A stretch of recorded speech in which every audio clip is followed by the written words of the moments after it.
దత్తాత్రేయుని అవతారం గురించి ఇంకో కథ కూడా మనకు వినిపిస్తూ ఉంటుంది.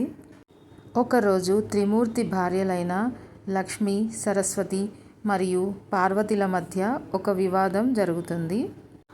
స్త్రీలలో ఎవరు ధర్మవంతులు అనే వివాదం జరుగుతుంది.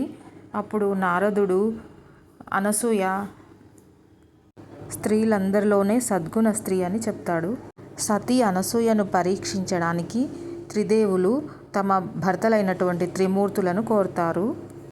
అత్రి మహర్షి నదిలో స్నానం ఆచరిస్తుండగా బ్రహ్మ, విష్ణు, మహేశ్వరులు అనసూయ ఇంటికి యువ ఋషుల వేషంలో వెళ్ళి తాము గొప్ప దిగంబర దీక్షలో ఉన్నామని, అందువలన సతీ అనసూయ వారికి నగ్నంగా ఆహారం వడ్డించాలని కోరుతారు.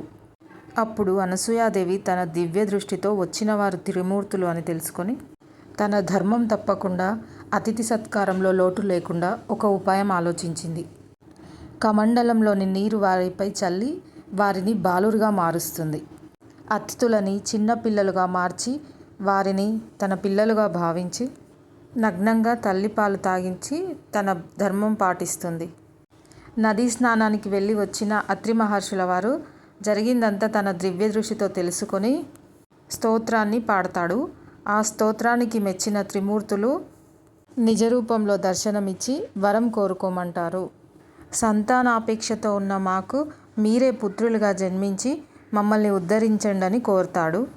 తద్ధాస్తు అని చెప్పి త్రిమూర్తులు అంతర్ధానమవుతారు.